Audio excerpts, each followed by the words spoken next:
Normalement, les disciplines des Jeux d'hiver, c'est forcément neige ou glace, mais avec l'évolution du changement climatique, ils vont se tourner certainement de plus en plus sur des choix de disciplines qui se pratiquent essentiellement en hiver, ce qui est quand même le cas du cross. Mais voilà, il n'y aura pas forcément de neige, même si nous, ça nous arrive de courir sur des parcours enneigés, voire glacés. C'est vrai que la mythique Saint-Élion.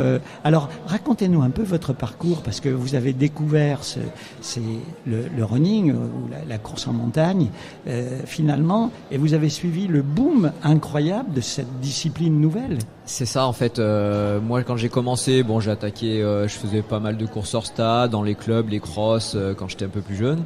Après, j'ai découvert la course en montagne tout simplement parce que en 1998, donc ça me rajeunit pas, mais j'étais encore junior à l'époque, et il y a eu les championnats de France à Satieux-la-Louvet. Moi, j'habitais à Davézieux, à côté d'Annonay, donc c'était à côté de la maison.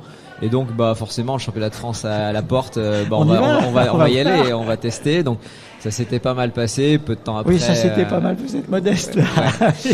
Bon. Tu as la présidente qui sourit parce que il va pas le dire, mais enfin, il a un palmarès long comme un. Voilà, donc ça m'a mis un peu le pied à l'étrier, puisque voilà, derrière, j'ai décroché des sélections en équipe de France. Et puis, dans les années, fin des années 2000, entre 2005 2010, il y a le trail qui est apparu.